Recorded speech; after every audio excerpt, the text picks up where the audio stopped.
Labadiena, mėly žiūrovai. Šiandien vėl mes sveikinamės tinklalaidėje Auginantis pokalbį.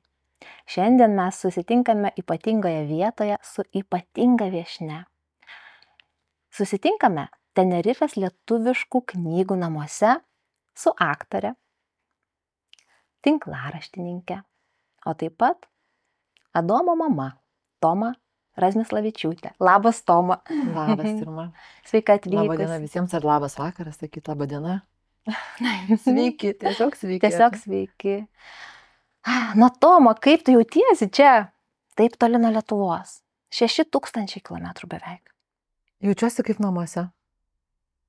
Taip, labai čia jauku, labai draugiška šalis, draugiškas kraštas. Man labai patinka ir tinka klimatas, mano sūnui Adomui taip pat.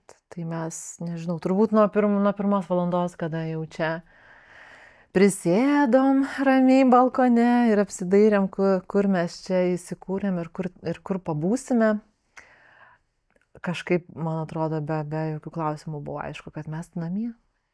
Jūs esate namie. Tai sveiki atvykę. Labai malonu. Ačiū. Toma, šiandien mes kalbamės apie besąlyginę meilę. Rytoj, taip, iš tiesų stebuklingai sutapo, kad yra švenčiama mamų diena. Ir jeigu mes kalbėtumėm apie mamas, tas mamas, kurios iš tiesų, galiu aš taip sau leist pasakyti, geriausios mamos mano akimis, tai aš turbūt tu būtum viena iš to pirmojo top sąrašo man.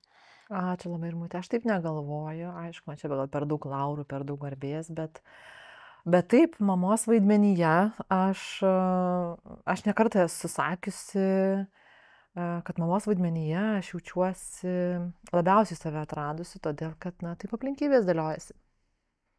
Kad tai yra, Adomas yra, aš kaip sakau, mano gyvenimo spektaklio pagrindinis režisierius ir tas mamos vaidmuo, taip, jis yra iš tikrųjų lemtingas man. Kiek dabar Adomui yra metų? 10. 10 metų. Ir jūs atvykote čia kartu, tiesa?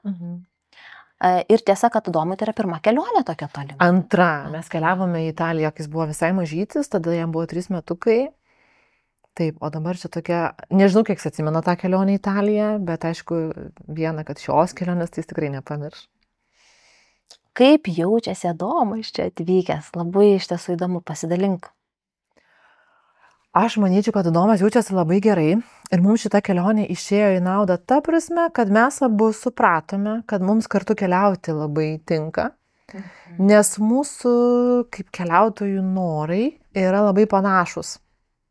Mes galbūt mažiau linkę į kažkokias pramogas, tokias, kur, žinai, galėtume sudėti pliusiuką, kad patyriau, pamačiau tą, ką visi nori pamatyti, tą, ką reklamuoja kelionių agentūros. Mes daugiau, aš kaip mėgstu vadinti, eksplorinam. Mes einam ir einam ir einam. Arba, pavyzdžiui, vakar važiavom autobusu. Taigi galėjom, nežinau, pasimti tikrai gidą, kuris mus nuvežtų. Nežinau, kad čia yra gidų, kurie vežioja automobiliais, ar ne? Tiesiog tu išsipirki ekskursiją. Ir mes galvom apie tai, bet paskui kažkaip taip, o keliaukim autobusu. Tai kaip kitaip patirti tą šalį, tą vietovę, žmonės ir kultūrą, jeigu nebūnant tarp jų ir su jais. Ir mums abiems taip tinka, jam labai gerai keliauti autobusu 1-2 be problemų.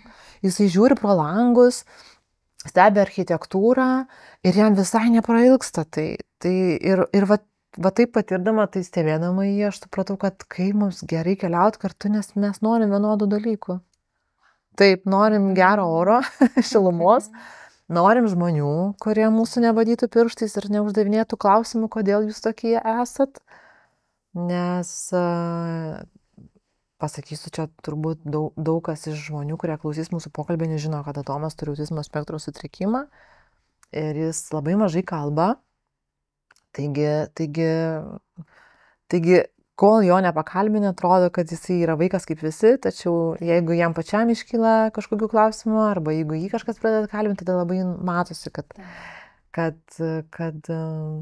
jis yra kitoks, nes jis kitaip tiesiog išsireiškia ženklais, kažkokiais garsais arba dainuoja ir panašiai.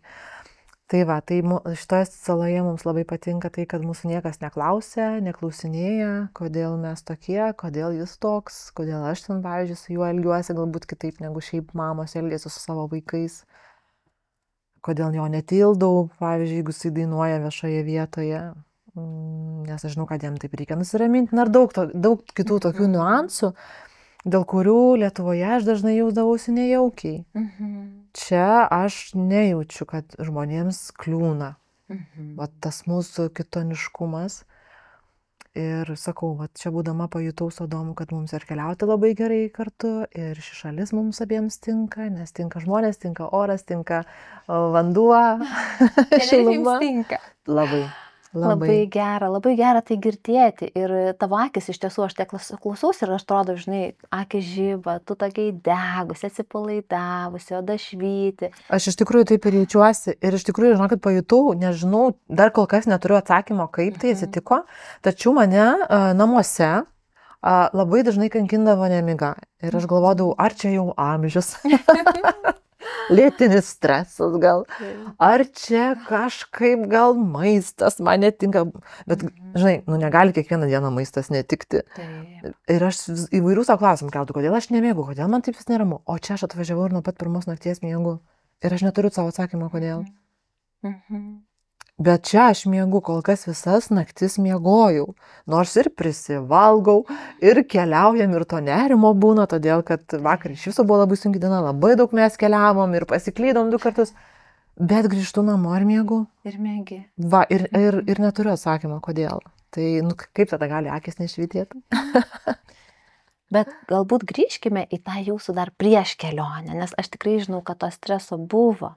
Buvo pasiryžti keliauti, susiruošti kelionį, kas čia mūsų laukia ir turbūt ypatingai pats tas skrydis lėktuvu, nes čia irgi yra turbūt jums, tokia atskira istorija, didelis iššūkis, bet galbūt tu trupučiuką pasidalintum su klausytojais, su mūsų žiūrovai šiandien, kurie susirinko, kaip vyko tas pasiryžimas, bendrai kaip Adomas reagavo, kaip jūsų šeima, jūs kaip susiruošėt ir kaip jūs vis grįžotės čia atvykti ir va čia jau sėdėti, būti kartu. O aš taip pat įrašiau savo tinklaraštyje, nes taip, tai iš tikrųjų mums buvo, jau vien tavo kvietimas buvo toks neeilinis įvykis, nes aš šiaip dažniausiai tokius pakvietimus į šventes, į festivalius, į šeimų festivalius, kažkokius ėjimus, bėgimus ir taip toliau, aš visą laiką mandagiai randu priežastį pasakyti, kodėl mes nedalyvausim. Ten darbai, ten kažką kitą suplanavę. Aš visada turiu atsakymą, kodėl mes nedalyvausim. Moki išsisukti. Ir visada tikiu, kad nuoširdžiai tikiu, kad mes negalim ten kažkur dalyvauti. O kažkodėl, kai tu pakvietei mus atvykti čia, aišku, pirmoji mintis buvo, tikrai ne, Toma, tu pirmą Lietuvą apkeliauk. Bet vat kažkas tai tokio buvo, gal tai, kad tu taip vis kvietei, kad čia sakai, kad čia, tu jauti, kad čia yra mūsų sala, kad čia yra mūsų, tiesiog mūsų kraštas ir kad čia mums bus labai gera. Ir tas tavo kvietimas buvo toks nuoširdus, kad aš iš tikrųjų patikėjau. Ir iš tikrųjų žiūrėdama į Adomą, galvoju, kiek aš gyvenime visą laiką sakysiu ne. Ir iš viso kas aš tokia, kad aš spręsčiau visą laiką, kad ne.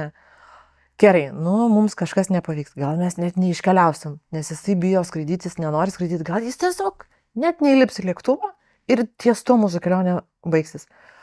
Bet kas aš tokia, kad aš neleisčiau jam net pabandyti, kad net neleisčiau net savo pabandyti išdrįsti.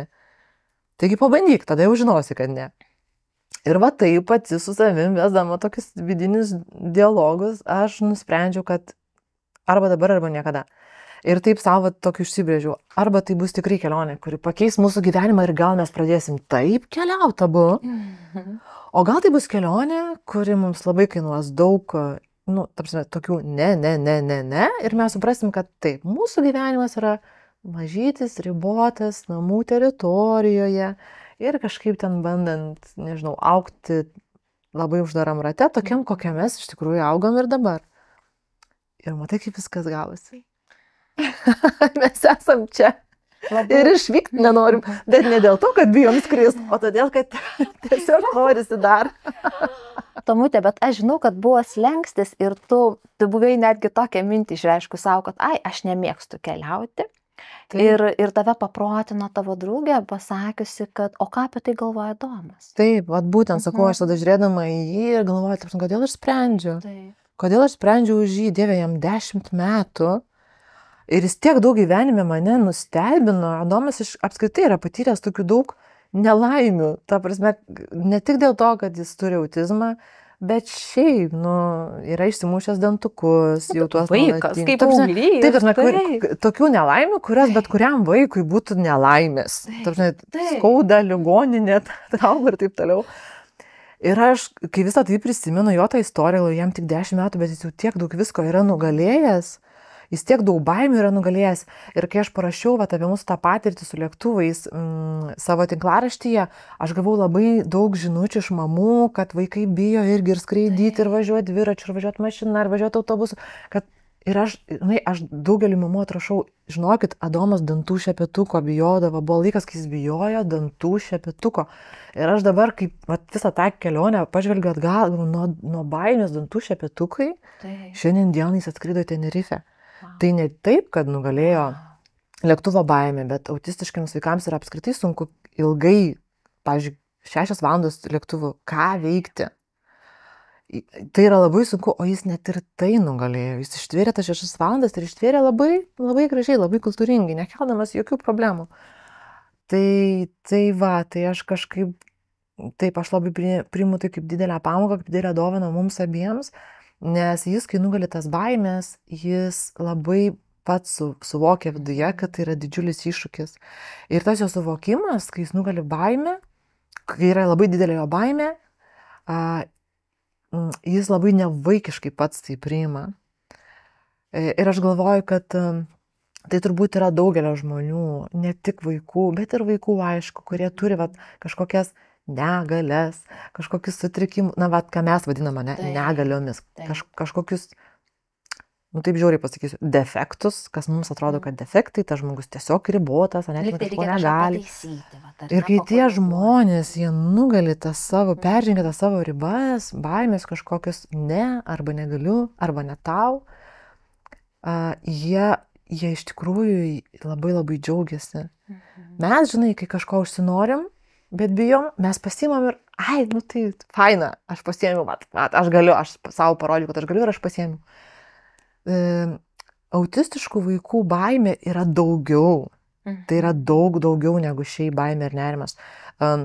Vaikui turinčiam autizmo spektro sutrikimą, dėl ko, pavyzdžiui, Domas bijodavo dantų šepetuko, jam tas garsas automatinio to burzgiančio dantų šepetuko, jam tai sukelia fizinį skausmą. Ir lėktuvo galbūt garsas, galbūt tas pats jausmas, tos skrydžio, žinot, yra daug žmonių, kurios pykina, pavyzdžiui, lėktuve arba laive. Autistiškam asmeniui tai, ką patiria neurotipinis žmogus, padauginkit iš kokių 21 karto. Tai reiškia, kad jam realiai fiziškai sukelia skausmą, tie nemalonūs pojūčiai. Ir tas skausmas gali būti toks, kad jis jausis taip, tarsi jam gyvam odą nudyrė. Mes nežinom, ką reiškia tas sensorinis jautrumas, bet jis yra toks. Taigi jam nugalėti baimę yra tūkstanteriopai sudėtingesnis iššūkis negu man, tau, žinai, kurie mes neturime tokių iššūkių, nepatiriam jų tokių. Tai matyti, kad vaikas nugali iššūkį ir kaip jis pats paskui tuo džiaugiasi, tai irgi yra vienas iš tokių stebuklų, kuris, aš manau, kiekvieną mamą. Gyvenimas autistiškų vaikų išmoko džiaugtis tokiais mažais dalykais. Ir aš sakau, aš savo puslapyje kartais sulaukiu komentarų, kad baisus čia daiktas, vaikas į lėktuvo praskrido, tai žinai, pasaulio stebuklas. Bet tas, kas žino, ką reiškia auginti vaiką turinti raidos sutrikimų, žino, kad tai yra daugiau negu pasaulio stebuklas, tai yra visos visatos stebuklas. Tai Adomas džiaugiasi atskridęs. Labai, jis jau kai pakilom ir kai jau ramiai, jau suprato, kad čia dabar jau taip ramiai ir skrisim, kad jau jis tai padarė, jis užlipo man ant kelių, jis apkabino mane, jis tai pradėjo tiesiog kikenti, krizenti, tiesiog, žinai, kaip būna, nesitveria savį iš to džiaugsmo, bet nemoka pasakyti, žinai. Ir aš sakau, tu tai padarei, tau pavyko, man pavyko, Domai pavyko. Ir toks tas nuoširdus džiaugsmas, žinai, sakau, kad mes turbūt taip džiaugtumėmės laimėję milijoną, kai tu nesitikėjai, bet tau pavyksta. Tuomet ir šiandien mes šnekamės apie besąlyginę meilę. Ir vienok atrodo, taip mes gailim savo vaikų ir lyg tai būtų paprasčiau neskristi, nes jo laukia toks iššūkis ar ne. Ir galvotumėm, kad kam kankinti, taigi mes taip patogiai gyvenam, jau tiek metų atsikankinom, jau atrodo lyg ir neblogai, yra režimas, viskas aišku.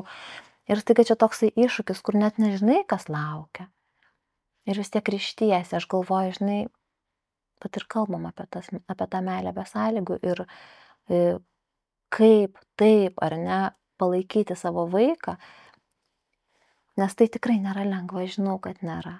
Taip, ir iš tikrųjų ir gavau ir tokį komentarą, kad ko jūs tuos vaikus visur tampo, tada čia gyrėte, žinai, kokia šaunuolė, kad vaiką, žinai, va čia tampau. Čia yra bloga mama, tai bloga mama elgiasi. Bet vėlgi, aš nežinau, ar tai kažkoks besąlyginės meilės ženklas. Aš tiesiog galvoju, kad kada žmogus turi kažkokių, vat sakau, stabdžių, kažkokių iššūkių ir sunkumų, tai žinai, neskristi, tai tada gerai, jam yra sunku mokytis, ne? Tai neiti į mokyklą, jis negali kalbėti daug, tai tada ir nebendraukim, ir nesikalbėkim, tai tada tu visur gali susidėti tuos nes taip tiesiog pavaršiau, tai nieko nedarykim, tai tiesiog nieko nedarykim. Bet ar tai tada meilė vaikui, nieko nedaryti? Ar tai yra meilė vaikui, kaip pasakyti, neparodyti jam tų galimybių, kad yra daugybė būdų šitame pasaulyje gyventi laimingai. Ir netgi galima sakyti, netikėti juo. Tikėti juo, taip, Tiesiog jeigu, ar ne? Aš suprantu tikrai tas mamas, tuos tėvus, tas šeimas, kurie pasirenka tikrai neišsikelti savo iššūkį ir tai tikrai nėra blogai, tai irgi yra kelias. Tiesiog aš mačiau, kad mano vaikui taip netinka, nes jis labai pats pergyvena viduje, kai jis kažko negali, nes jis supranta, kad jis negali. Ir aš galvoju, kad vienintelis būdas jam susitaikyti su tuo, pavyzdžiui, kad jis kažko negali, leisti pabandyti, o gal tau pavyks. Ir aš dėl to jam labai dažnai sakau, žiūrėk, tai jeigu tau nepavyks, tai ir nedarysim. Čia lygiai taip pat su maistu. Jis, pavyzdžiui, buvo laikas, kai jis nieko nevalgydavo, tik žuvų pirštelius. Ir aš tada atimiau šio to žuvų pirštelius, sakau, nebėra pirkti jų, viskas, tiesiog įdavom į tokias parduotuvės, kur nėra būtent tokių, nesgi dar tik vienos rūšies žuvų piršteliai tinka. Tiesiog nieko nebevalgyk. Tiesiog nėra, įsivaizduoju, nėra. Ir aš sakydavau, žiūrėk, o tu pabandyk nepatiks, taigi nevalgyk, ašgi tau neliepsiu, o pabandom. Ir va taip išsiplėtė racionas. Lygiai taip pat tas savarankiškumas. Jis bijojo, pavyzdžiui, tualetų, nes buvo toks atvejis, kad jis buvo užsikirtęs degalinėje tualete vienas, dar visai būdamas mažytis ir nuo to laiko jis tiesiog pradėjo, žinai, bijoti ir niekur nytis, pamato tualetą, nenori ir jis gali visą dieną, bet tai yra, tiesiog net nesveika, tada tu iš tikrųjų su vaiku beveik niekur negali eiti, nes jisai bijo tualetų, jis galvoja, kad užsikirs. Ir irgi taip, žinai, sakydavau, tai klausyk, tu pabandyk eiti, aš stoviu čia ir pasaugosiu. Štai, jeigu tu matysi, kad ten tos duris, taigi neisi, eisim tada į mišką prie medžio. Ir aš visą laiką duodavau opciją, žiūrėk, matai, va ten pro langą matosi medis. Jeigu netinka tualetas, eisim prie medžio. Ir visus iššūkius, visas baimės mes kažkaip taip, tas pats buvo su plaukų mašinėlė. Jis plaukų mašinėlės kirpimo va to garso, jis bijojo taip, kad išpildavo šaltas prakaitas. Jis pamatydavo pro langą, einam ir, pavyzdžiui, mato, kad kirpyklui ir paplaukus vyrui kokiam nors mašinėlė, jį šaltas prakaitas ir tokia vos ne panikos ataka. Ir aš tada sugalvojau, nusipirkau namuose plaukų kirpimo mašinėlę ir netyčia palikdavau ant lovos, pavyzdžiui. Jis ten ant lovos žaidžia kažką ir, žinai, tokia reakcija. Ir aš sakau, žiūrėk, o tu pabandyk ją padėti taip, kad tau netrukdytų. Ir jis ten eina, atsipažiūrėk, sakau, jinai neburzgia, tu pabandyk ją tiesiog patraukti ten, kur tau netrukdytų. Išjungta. Taip, jinai išjungta. Tai gerai, vieną kartą jis jau paėmė ją į rankas, kitą kartą įjungtą palikau po pagalvę, kad ne iš karto išgirstų. Po kurio laiko girdi burzgia, žinai, kas čia burzgia? Žiūrėk, mašinėlė, o tu pabandyk ją išjungti. Pats išjung. Žinai, tu valdai situaciją, tu išjung. Taigi, jeigu nepavyks, aš tau išjungsiu, žinai. Ir aš visą laiką duodavau tokį variantą, pasirinkti, kad jeigu tau ne, tada aš. Arba, žinai, jeigu ne tas, tada tas. Ir va taip mes nugalėjome visos baimės. Ir dėl to kažkaip atėjome iki tos lėktuvų baimės, kuri pastaruoju metu buvo ypatingai didelė.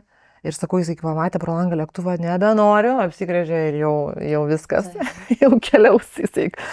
Ir Sodoma yra taip. Pavyzdžiui, turbūt kitam vaikui, žinai, sakytum, tai gerai, aš tada vieną skrisiu. Taip. Jisai sakytų, gerai, Ate, ta prasme, jo tu nepagazdinsi. Tai jisai manipuliacijai nepasiduoda kitaip. Ne, Taip, jam ar ne? lėktuvo baimė yra didesnė baimė negu likti be mamos. Taip. Bet taip ir yra, vat, su tais vaikučiais, kurie turi sensorinį iššūkį, jiem taip ir yra, jiem reikia suvokti, kad jiem yra tai baisu. Ir liep negali. Ir liep negali, ir jiem yra tai baisu, kad, ta prasme, nėra absoliučiai jokių, kas galėtų būti baisiau negu tai, ko jis bijo. Tai yra pats baisiausias dalykas. Ir tada, vat, kažkaip mes susėdom oro uoste ir aš tą patį sakau, žiūrėk, mes pabandom nueiti. Jeigu nenorėsi, išlipsim ir išeisim. Bet, sakau, jeigu tu išlipsi ir skristi, ten bus jūra, vandenynas, juodas mėlynas, visą tai, ką tu matysi nuotraukose. Ir kuris sakė taip. Ir kur tu sakai, kad tu visko to nori. Tai pabandom. Jeigu ne, tai ne. Viskas, pamirštam ir važiuom namo, žinai. Ir eisim maudytis į vonę. Būsi be vandenyno. O jeigu pavyks, tai sakau, kaip bus gerai. Ir jisai vat su tuo. Aš pabandysiu. Wow. Ir aš taip pati net nustebau, sakau, tu lipsi į lėktuvą? Lipsiu. Ir visus tos laiptelius, kai lipti į lėktuvą, jis ėjo va, taip užsimerkęs. Ir aš jo klausiu, o kur tu norėsi sėdėti, žinai, prie krašto ar prie lango? Prie mamos. Laiko mane žangus. Prie mamos. Tai aš supratau, žinai, kad tas prie mamos, tai kad jeigu aš apsigalvosiu, tai tada mes su mama išlipsim, kaip ir susitarėm. Bet jis neapsigalvojo. Ir aš galvoju, kad vat, labai svarbu vaikui, vat, sakau, sutikti tą šansą pačiam, žinai, nugalėti. Ne tai, kad eik, reikia čia pinigai sumokėti, žinai. Taip, nes aš pagalvoju, tu įsivaizduoji tokią situaciją, tu vairavai 2 valandas iš Panevėžio į Rygą, iš kur buvo skrydis, susidėjus jau prieš, nežinau, savaitės 2, ar ne, tos visus lagaminus ir ruošusis kelionė, ir skrydžiai, ir viskas. Ir tu man pasakyk, ar tai nebesalinė meilė, kai tu pasakai, na, norėsi, neskrisi. Ne, aš buvau labai pikta. Tai aš norėjau paklausti, kaip tu taip. Ašgi aktorė. Taip, tu aktorė, bet tai yra, na, toks, matai, tai yra tokia begalinė tavo stiprybė. Aš vidui buvau labai pikta ir galvoju, jeigu neišskrisim, neduok tu Dieve. Neduok tada aš nežinau, kas tada, bet tada bus. Eik tu savo. Ne, nieko nebus tamute, nes tu myli. Bet aš beje ir šiandien, mane šiandien labai neklausė, čia basinė labai išdikavo, jau nepradėjo kiti žmonės sakyti, kad jeigu čia per daug to triukšmas, ten juokėsi, jam tiesiog labai patinka vanduo ir jis labai juokėsi, džiaugiasi, išdikavo. Ir aš paskui jam, žinai, sakau, Adomai, aš šiaip niekada nesu tavęs baudus, bet žinok, tai yra toks dalykas, kai bausmės. Bet kaip gerai, kad tu manęs niekada nedaveidai iki to, kad aš tave bausčiau. Sakau, susitarkim ir šį kartą gražiai. Jis tiesiog juokėsi iš tavęs. Jis tiesiog iš manęs juokėsi. Bet tai va čia tas pats ir su lėktuvu tą baimę. Jeigu neskrisim, eik, man toks, eik tu savo tada. Bet ačiū Dievui, to neprireikė. To neprireikė. Bet tiesiog, na, tu man pasakyk, iš kur tu tada, na, iš kur tu semiesi tos stiprybės, nes tai yra labai sunku. Tai yra tokia, žinai, kiekviena mama, va čia sėdinčios, ar ne, dabar, va, kas mus stebi. Tikrai, mes tą ribą esam patiriam, ar ne, tikrai. Taip. Ir tai yra, žinai, tokia ta riba, kur, žinai, nuo to, kaip tu pradedi rėkti iš bevaltiškumo ir tiesiog, ar ne, iki to, kol tu, nu, kaip tu sakai, viduje tai viskas sproginėja. Taip, tikrai sproginėja. Tikrai mesgi ne šventos mergelės Marijos. Kaip tu tokia negimiai, nu pasakyk, kad negimiai tokia. Aš tokia tapau Adomo dėka. Mano Adomo diagnozė buvo iš tikrųjų, aš kaip visą laiką taip labai grubiai palyginu. Žinai, aš buvau karalienė, bet mes prieš mūsų šitą pokalbį, prieš susitikimą kalbėjom apie mano aktorinę karjerą. Ir taip, aš taigi aktorė, aš taigi scenos žmogus, aš taigi ne bet kas. Tikrai nuoširdžiai prisipažinsiu. Apskritai moteris mes save laikome, kad mes ne bet kas. Ir tai yra normalu, norėti būti, jaustis kažkokia išskirtinė, ypatinga, nežinau, vat kažkokia, žinai, savo likimo kūrėja. Nu, vat aš ir galvoju, kad aš savo likimo kūrėja. Ir staiga gauni tokią dovanėlę ir supranti, kad ir ką tu čia dabar sukursi, ir ką tu čia dabar pakeisi. Bet kaip mūsų spektaklyje autizmo tema, apie kurį turbūt dar pakalbėsim, tas keistas nutikimas šuniui naktį, yra vienos personažės toks tekstas, kad ir ką dabar daryti, taigi nei skiepai, nei vaistai nepagydys. Ir kaip dabar gyventi su tokiu vaiku? Tai va, ir kaip dabar gyventi? Ir aš kaip sakau, tas mažas kūdikėlis su savo gražia švelnia kojytė, tą mano karūną taip nuo galvos ir nuspyrė. Ir baigėsi visos puikybės. Ir tada tu turi gyventi su tuo, ką turi. Bet man tikrai labai reikėjo daug su savim eiti į labai didelius kompromisus, nes aš konferencijose apie tai kalbu ir dažnai labai net pati susijaudinu kalbėdama, nes labai žinai sunku savo pripažinti, kad tu iš tikrųjų neturi to besąlyginės meilės geno. Ir man labai buvo sunku tą savo pripažinti, man niekas netiko, koks yra Domas. Jisai sugriovė mano tobulai suplanuoto tobulo gyvenimo visą paveikslėlį. Jis nedarė dalykų, ką daro kiti vaikai. Ne tai, kad žinai, ne taip sėkmingai. Jis tiesiog nedarė dalykų, ką daro kiti vaikai. Man visi aiškino, kad jis yra netobulas. Jis ne tik netobulas, jis su diagnoze, jis neįgalus. Ir tikrai reikėjo labai su savimi eiti į stiprius dialogus vidinius, kad suvokti, kad tai yra tavo vaikas, tu jį pagimči, yra tavo kūrinys. Ir jis yra nebaigtas. Ir tu turi jį dabar kurti toliau.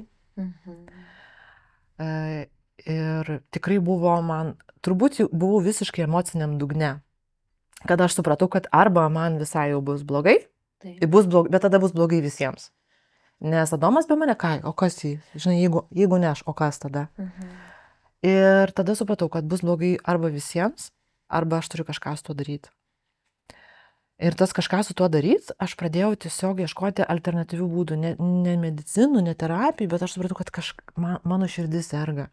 Mano draugė labai gražiai pasakė, Toma, žinai, čia vienintelis, kas serga, tai tavo širdis. Tu gydyk ją, o kaip ją gydyt?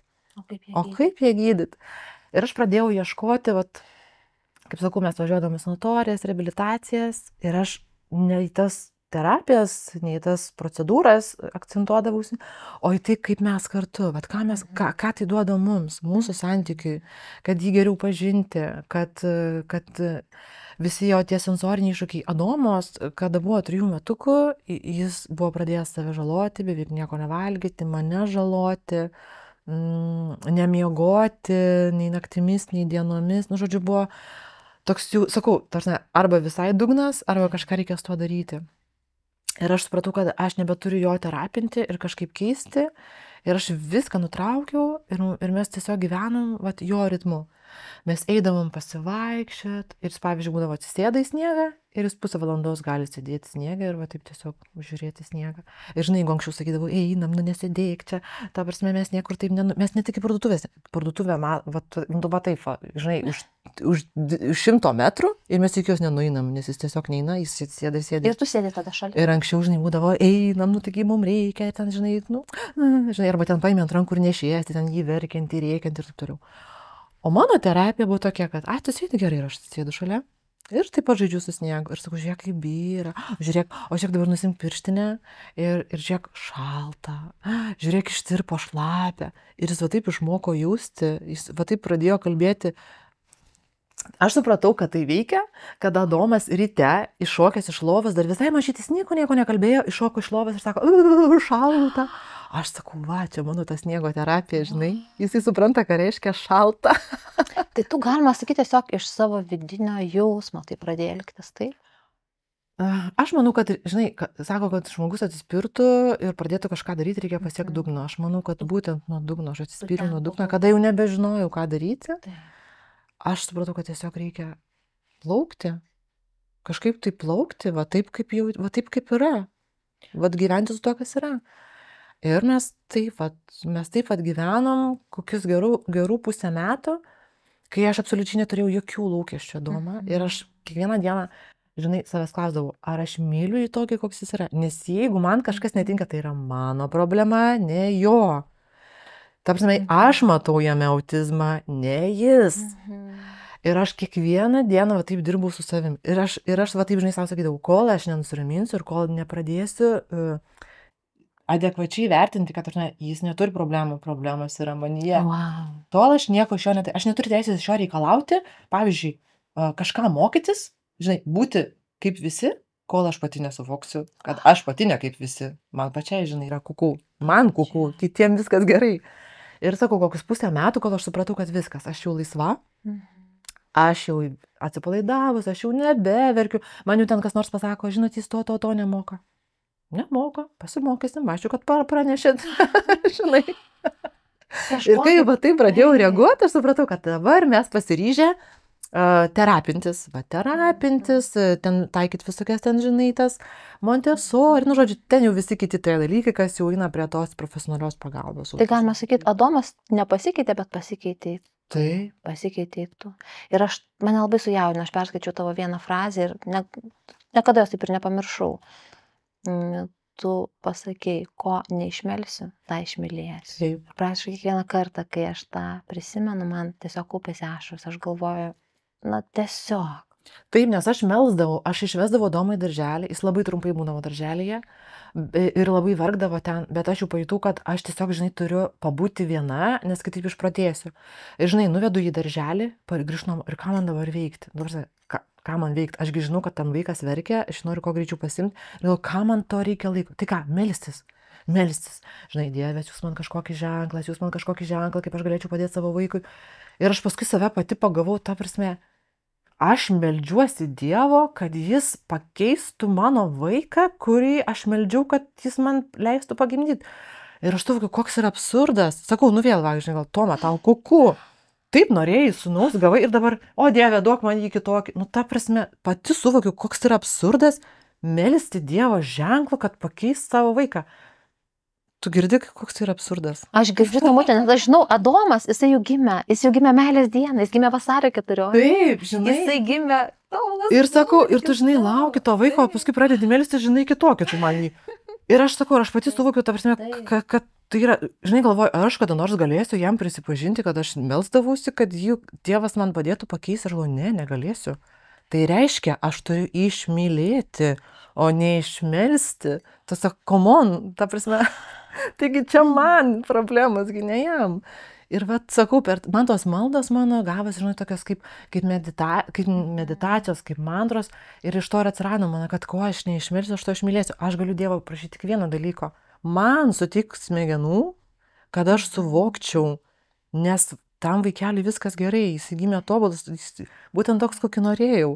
Žinai, aš kai laukiu Adomo, aš susapnavau jį ir būtent tokį, koks jis gimė.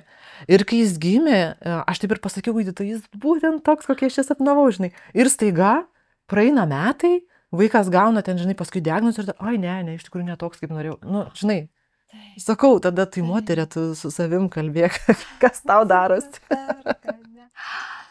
Na, iš tiesų labai jautriai tu daliniesi ir taip tau, aš nežinau, net nežinau, kaip tau padėkoti už tavo Mamado tinklaraštį, kur tiesiog tai yra tiek daug mamų semėsi dabar įkvėpimo, nusiraminimo, nežinau, minčių, įvairiausių idėjų tu daliniesi. Kaip tau kilo mintis pradėti dalintis? Tai ta mano mintis pradėti dalintis ir kilo iš tos vienatvės. Adomas, kai naktimis nemiegodavo, bet jis būdavo, kad taip, tarsi užsnūsta, žinai. Bet tada jau aš nebenorėdavau miego. Ir tada visokios tos mintis, ką čia dar, kaip čia dar, žinai. Tiesiog, ką mes dar galėtume patirti kartu, kad vienas kitą geriau pažinti. Ir aš labai kažkaip save jausdavau, žinai, savo tos visos praėjusios dienos emocijas, ką aš pati iš to išmokau, ką aš pati iš to supratau. Ir aš vėlgi, sakau, pajutau, kad iš tikrųjų esminiai pokyčiai vyksta ne autizme, kuris yra Adome, bet manyje. Ir aš pradėjau tai užsirašinėti. Kaip tas pyktis transformavosi į kažkokią kaip tik priėmimą, bet pirmiausia, tu turi priimti save, tada turi priimti ir savo vaiką. Ir aš pradėjau tuos dalykus rašyti ir taip atsirado mano pirmas postas, bet aš jau ne kartą esu pasakojusi, kad aš tiesiog užrašiau ir gal kur man dabar dėti visą tai telefone, o aš labai nedraugausiu technologijom ir galvoju, dabar jeigu, pavyzdžiui, uždarysiu ir viskas dings, dabar reikia staigiai kelti, žinai, tai kur, į Facebooką. Ir kadangi ten buvau kažkaip tai išsiaiškinus, kad galima Facebook'e sukurti, pavyzdžiui, tokį puslapį, kurio niekas nemato, tik tu viena žinai. Galvoju, taip ir padarysiu. Taip. Nu ir kadangi labai esu stipri technologijose, padariau viešą puslapį, dėjau postą, pasivadinau mama Adomo, tipo mama ir Adomas ir ten ramiai, žinai. Ir ryte, paryčiais, kažkada tai irgi, žinau, kad labai anksti, taip netikėtai anksti gaunu žinutę, kad koks stiprus postas. Ir Iš man ten, nepažįstamų? aš jį žinojau, aš jį Taip. pažinojau, jis yra menininkas, bet jis yra gerokai vyresnio amžiaus, iš visai kitos ryties.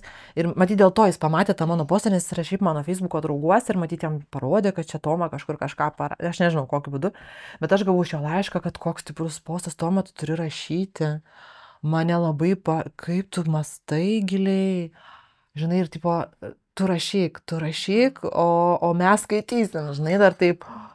Ir kažkaip tada pagalvojau, kad gal nieko čia blogo, kad tas mano postas gavosi viešas, nes aš pati parašius, parašiau ir užmigau.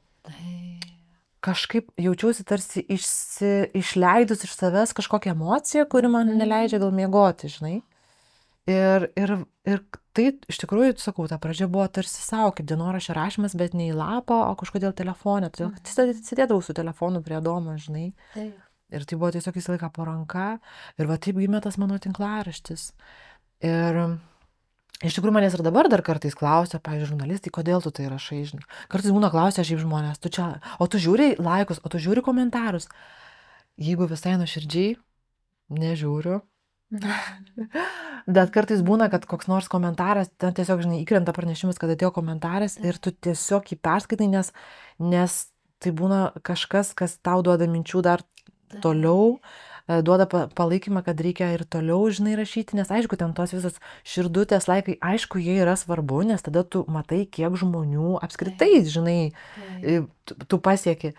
Tačiau aš turbūt dabar jau rašau ir laukiu tų komentarų, kurie atliepia, kurie surezonuoja, arba tų žinučių, kurias aš gaunu privačiai, kai ten mamos pasakoja irgi ilgas labai savo istorijas. Ir sakau, aš esu gavus tokią žinutę, ne vieną net, kad aš daugiau net neturiu kam papasakoti, bet žinau, žinai, kad jūs suprasit. Ir, pavyzdžiui, dabar net ir va tos kelionės atveju iš vienos mamos gavau tokią žinutę, sako, taip, sako, mūsų žmonės dažnai nesupranta, bet sako, jūs suprasit, pavyzdžiui, kad jeigu vaikas valgo makaronus, autistiškas vaikas, jeigu valgo makaronus, tai nereiškia, kad jis valgo visus makaronus. Jis galbūt valgo makaronus tik tai tam, pavyzdžiui, lasdelėm, bet nevalgo susuktų. Arba tik tai susuktus, bet nevalgo kaspinėlių. Ir sako, turbūt tik jūs mane suprasit, nes sako, mano aplinkoje nesupranta kiti. Tai aš dabar suprantu, kad tas puslapis yra tarsi dialogas tarp mamų, kurios supranta viena kitą. Tai iš tiesų ir ten yra daug daugiau nei tiesiog tekstas arba nei tiesiog laikai. Tai yra tikrai ten yra labai daug nuoširdumo, labai daug atvirumo ir labai labai stipriai paliečia. Aš pati kaip mama, kai skaitau, labai daug savo ten randu. Ir aš galvoju, žinai, turbūt nesvarbu, ar tai yra autistiškas vaikas, ar tiesiog vaikas.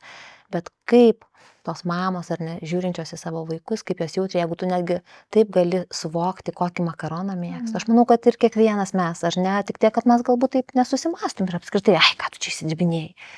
Bet tai, kad taip, ar ne, juk tai taip gerai, kad pažintum, juk tu turi pirmiausia domėtis, žiūrėti, matyti, girdėti. Supranti? Taip.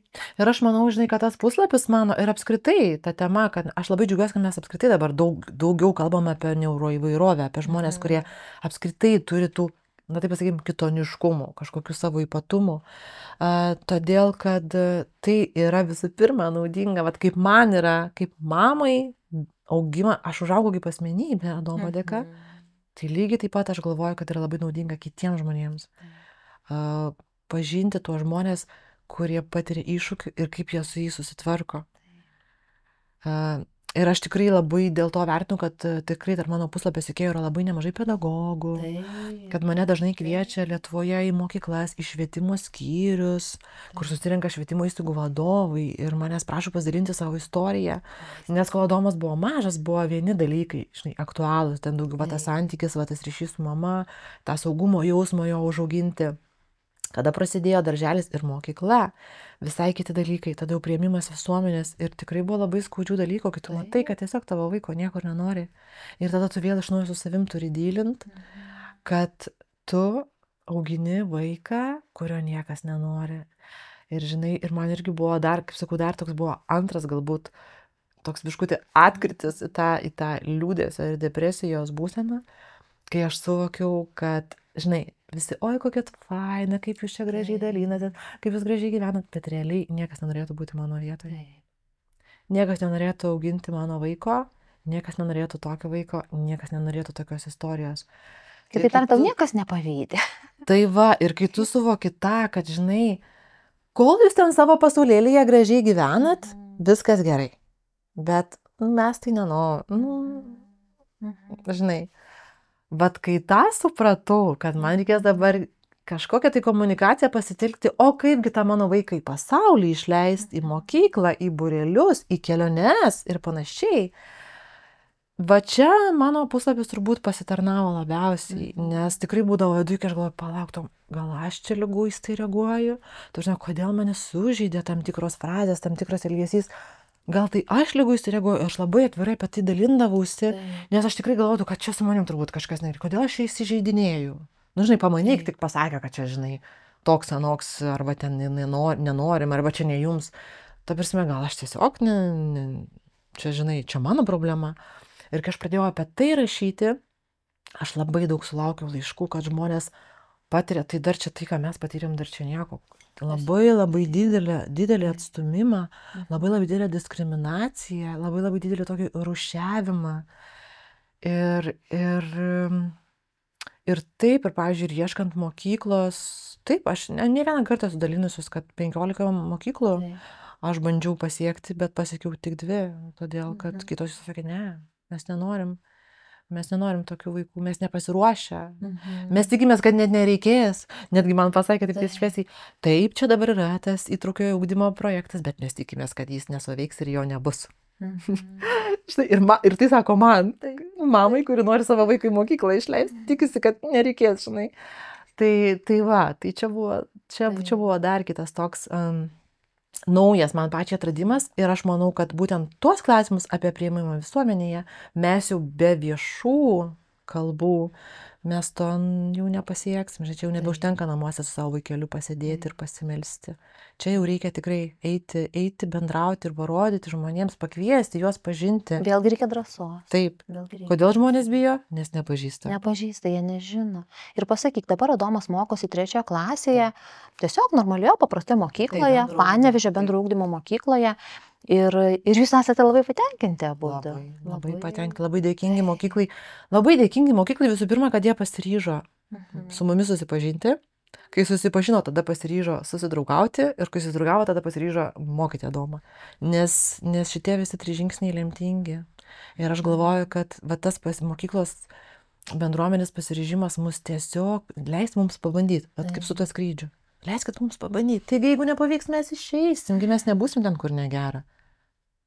Ir jie mums leido pabandyti ir aš skaitau, kad tai yra Adomo sėkmės istorija. Ir aš čia labai noriu pakviesti žmonės suvokti, kad tai, kad jūs leidžiate žmogui, kuris kažko negali pabandyti, jūs galite tapti lemtingu žmogumi jo gyvenime. Aš, pavyzdžiui, mūsų mokytoja esu labai dėkinga. Jinai turbūt pati net nesuvokia, kokia jinai yra lemtinga žmogus mūsų Adomo gyvenime. Įsivaizduoju. Jinai galėjo sakyti, ne, bijau, nepriimsiu. O jį priėmė, jį bando jį pažinti, jį lanko mokymus, jinai jį stebi.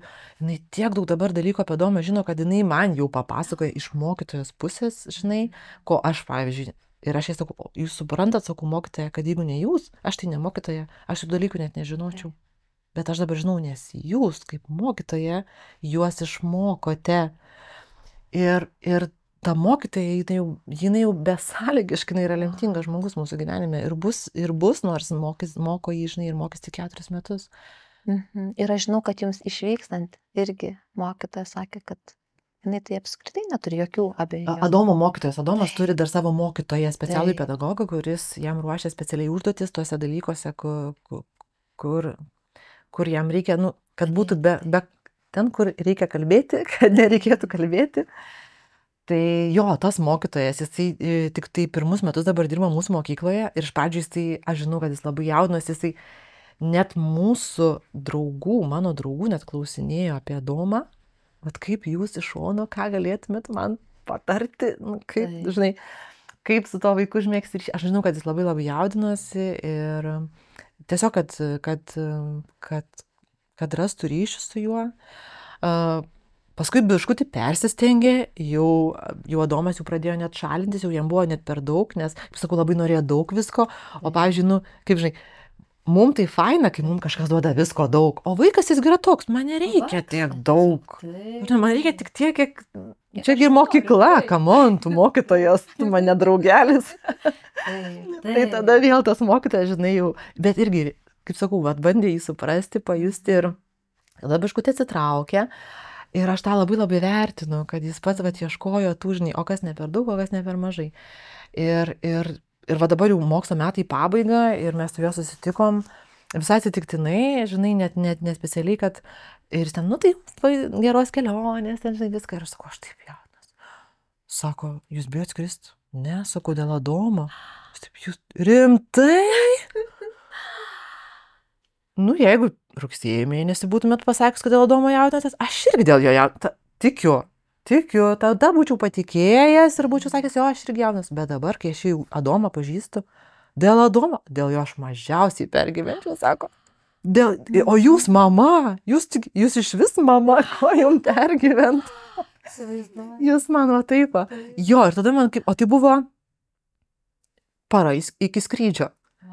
Ir žinai, sakau, Adomai, Sigitas sakė, kad aš turiu dėl tavęs nepergyvent. Aš Sigitu tikiu. Ir tada dabar viskas, sakau, žinok, aš dėl tavęs nebepergyvensiu. Viskas. Tai taip, ir matai, visai svetimas žmogus, jisai tampa tuo lemtingu, kuris ir padrasina, ir sustiprina, ir suteikia tą šansą. O tu pabandyk. Ir pavyzdžiui, Sigito žodžiai, tai netgi buvo daugiau net ne kaip Adomai, bet kaip man, mama. Tu pergyveni, ta prasme. Na, Tomute, mes taip natūraliai atėjome iki mokytojo vaidmens ir tikrai, na, tu vaidini juk šiame spektaklyje, aš galiu sakyti lemtingame taip pat. Tas keistas nutikimas šunių naktį, tu vaidini mokytoją. Taip. Tu pati vaidini mokytoją. Ar čia taip specialiai pasirinkai, kaip čia taip dabar? Ne, iš tikrųjų, spektaklio režisierius Agnius Jankevičius, jis kai rinko trupę, jis manęs atsiklausė, ar aš sutiksiu vaidinti spektaklyje, kuris yra, nu, va, tokioje temoje, kuri man yra labai asmeniškai artima. Ir paskui mes kalbėjom apie tai, nes ten yra ir mama.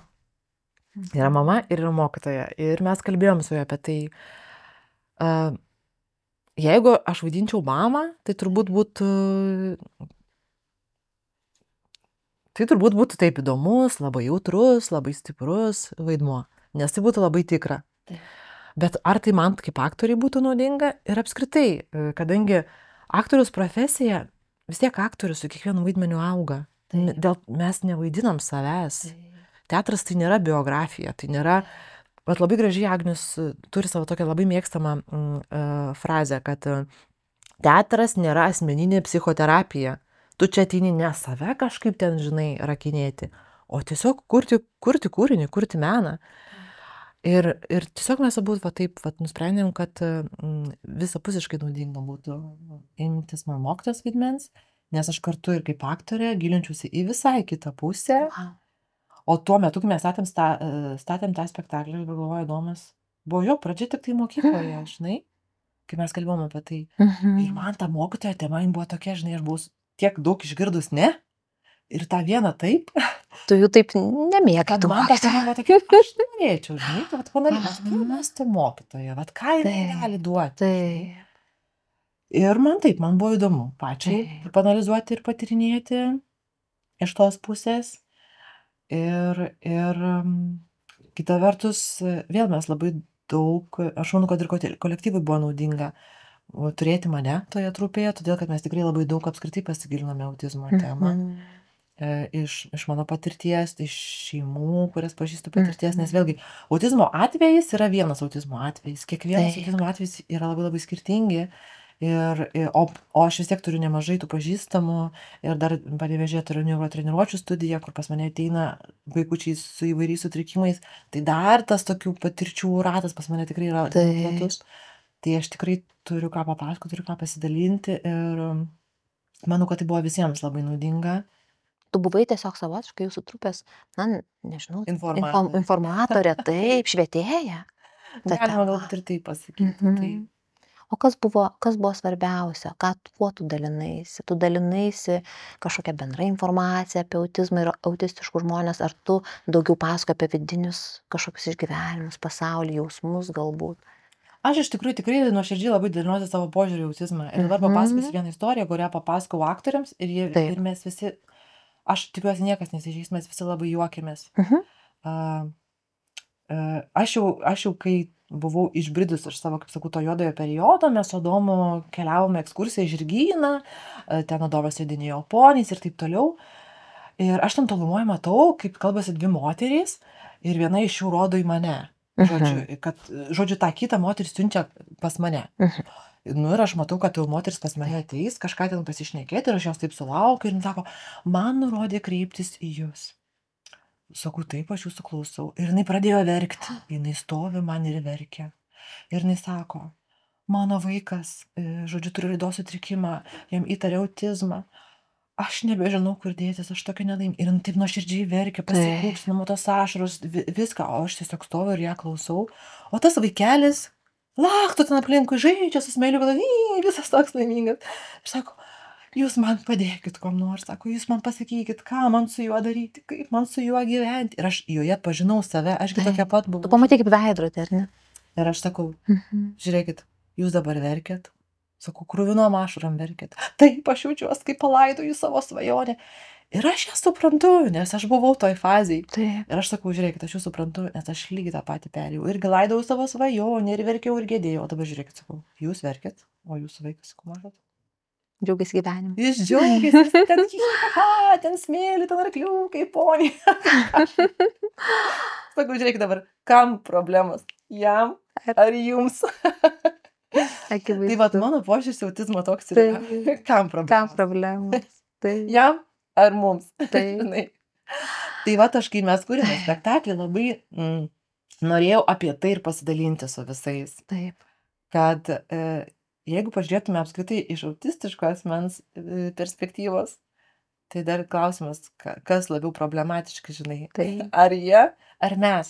Ir po vieno spektaklio Panevėžyje mes turėjome iniciatyvos Žvelk giliau diskusiją, aš taip pat esu iniciatyvos Žvelk giliau ambasadorė, tai yra iniciatyva apie psichinę sveikatą, kad žodžiu skirti daugiau dėmesio psichiniai sveikatai, jinai yra šiuo metu labai aktyvi Lietuvoje, įvairiuose miestuose rengia diskusijas įvairiomis temomis ir žodžiu po mūsų spektaklio surengė diskusiją autizmo tema.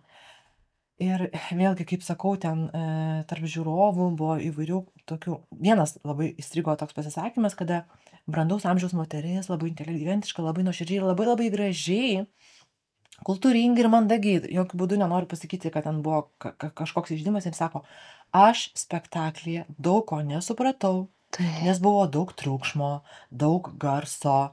Ir mane sako, mane tiesiog erzino, sako, kodėl jūs norėjote mūsų erzinti, režisierių? Ir tada, nespėjus režisieriui nieko atsakyti, tokia mergaitė studentiško amžiaus, turbūt virš 20, tokia jauna mergaitė pakėlė ranką, sako, ar galėčiau aš atsakyti jūsų klausimą?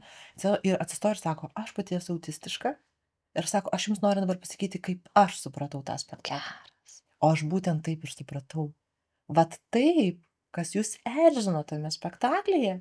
Muzika, garsai, šviesos, kažkokios kaip ir šaržuotis, kažkokios nei tai patyčios, nei tai sarkazmas, net nesupras. Sako, aš taip matau jūsų normalų pasaulį. Ir kai sako, jūsų tas normalus pasaulis, mums aiškina, keiskitės, būkite tokie kaip mes. Aš sako, galvoju, kodėl turėčiau. Ir, tarsi, jos atsakymas. Žinai, mes va taip va. Tiesiog susėdė.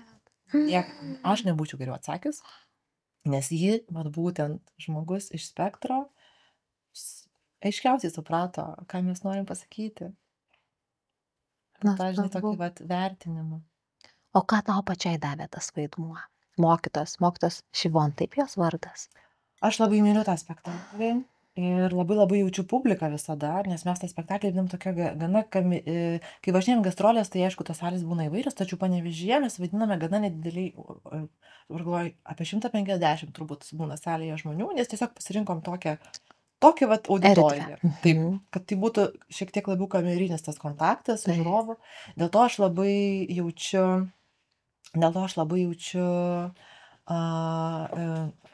žiūrovą. O žiūrovų būna visokių, būna paauglių kompanija, ten klasėmis atvažiuoja autobusais, būna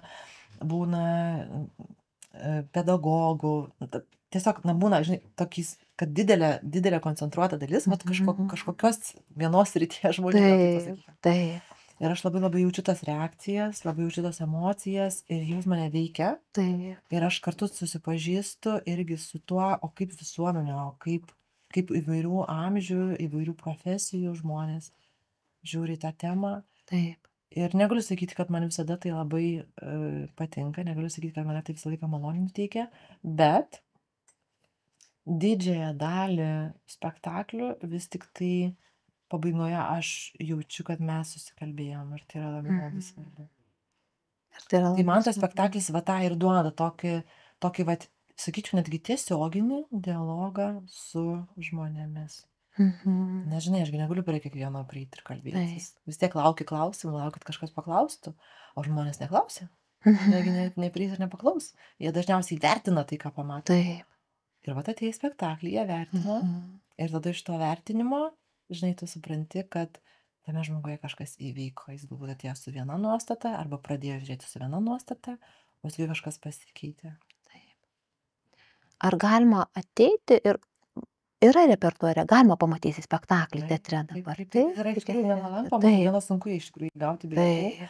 Tai mes važiuojame į gastrolės, tai iš tikrųjų yra galbūt netgi patogiausia galimybė pamatyti spektaklį, nes tada būna bilietų tiesiog kituose miestuose, nes Panevėžy, taip, jis kol kas yra labai lankomas ir žiūrim.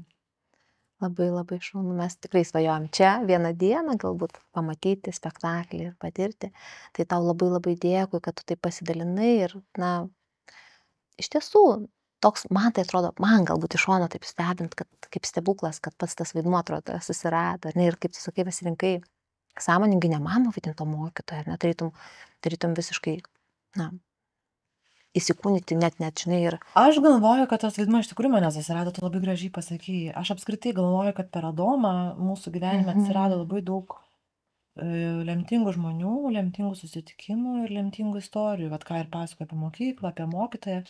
Jeigu ne Adomas, jeigu aš nebūčiau ieškojusi išties ypatingos mokyklos, ypatingos mokytojas, taigi aš net nieko dabar neturėčiau ką papasakoti.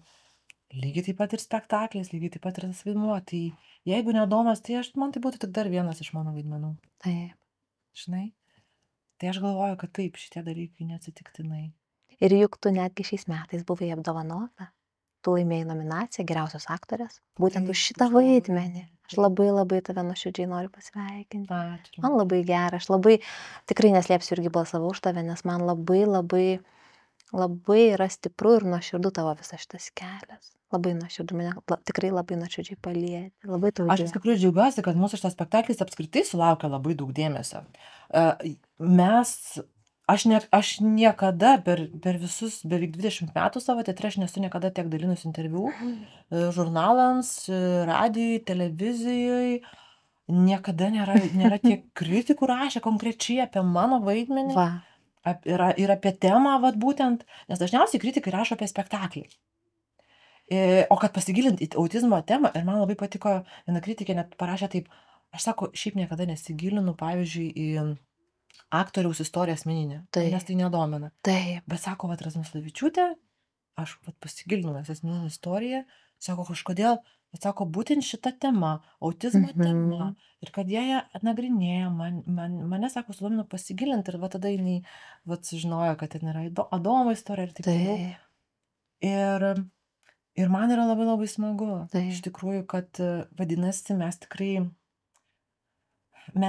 jeigu mes nuoširdžiai pažiūrime kažkokią tai temą, kažkokią tai istoriją, mes iš tikrųjų galime ją paskleisti plačiai ir pakviesti žmonės, o tu dar labiau pažinti. Ir čia kalbant ne tik apie autizmą, žinai, klausia, o tai kokią dar temą norėtume, žinai, teatre paanalizuoti? Analizuokim gyvenimo temas. Mums nieko nereikia kurti, mes vaidinkime, mes kalbėkim, mes rašykim knygas apie tai, kas vyksta. Taip. Ir tai yra taip įdomu, tai yra taip gilu, tai yra taip prasminga. Per amžius amžinuosius, Taip, ar ne? o ne tie kažkur dalykai? ten, žinai, kažko Taip, ieškoti, kaip čia, žinai, su taip, dešinė ranka kairę ausį pasikasyti, bet per nugarą, žinai. Kam? taip. Kam? Tu papasakok apie tą, kuris kasosi ausį normaliai, dėl ko jisai kasosi, gal jisai su jie negirdi, o gal jisai girdi taip, o negirdi kiti. Tarsi, rašykim, kalbėkim, pasakokim apie tai, kas yra, nes yra labai daug nuostabių dalykų. Taip, tikrai taip.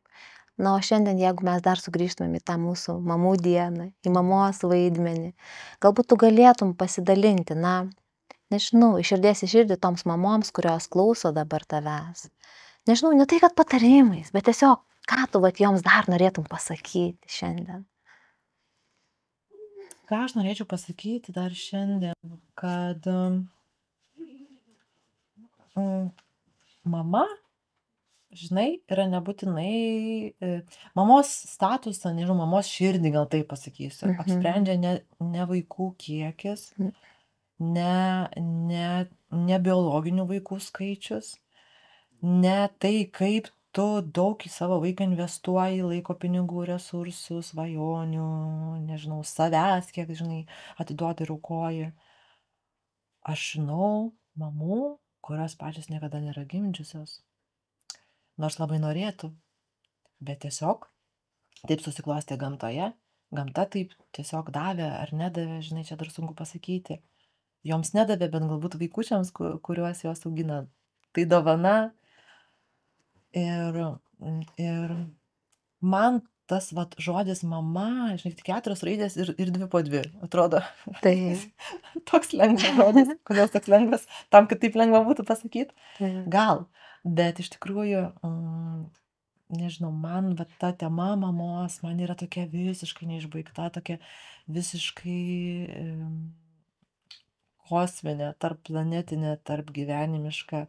Žinai, kaip sako, jeigu vieną kartą jau tapai mama, tu ją būsi visam gyvenimu, o mama tu gali tapti gal praeitam gyvenime, žinai, gal dar kitam gyvenime. Bet mama tai yra kūryba, mama tai yra besąlyginė meilė, mama tai yra iš tikrųjų gebėjimas būti, gyventi ir kurti iš meilės. Kaip tu labai gražiai pasakai prieš porą dienų, be reikalo. be reikalo. Tai man mamos tema yra vat apie tai ir aš norėčiau labai pakviesti mamas tiesiog vat suklusti ir pagalvoti apie tai, žinai, kada galvoja, kad, ai, kaip man sunku su savo vaiku, koks jis problematiškas, aš ten neturiu ryšio, nebežinau, kaip susitvarkyti, nebežinau, kaip susikalbėti, žinai, arba ten tikrai esu pati girdėjus, žinai, frazių, kai mama sako, Dieve, aš geriau būčiau negimdžius ten, žinai, bet iš pykčio, iš kažkokio nusivylimo, kad nebežino kaip, tai tiesiog labai noriu, vat mamas pakviesti, prisiminti, kad būti mama, tai yra daug daugiau negu kažką įrodyti, negu kažką parodyti, negu kažką duoti. Tai yra daug daugiau. Na, kiekvienas tiesiog prisiminkim savo mamą. Žinai, yra žmonių, kurie neprisimena savo mamų, nes jų niekada nėra matę. Bet vis tiek į pasaulį išėjai iš mamos. Ir tu vis tiek ją turi. Taip. Ir mes kaip su tam ir kalbėjom prieš porą dienų, žinai, kokia mama bebūtų, net ir tas vaikas, kuris savo mamos biologinės galbūt niekada nėra matęs, jis vis tiek labai norėtų ją pažinti. Taip. Tai žodžiu, būti mama yra labai labai daug.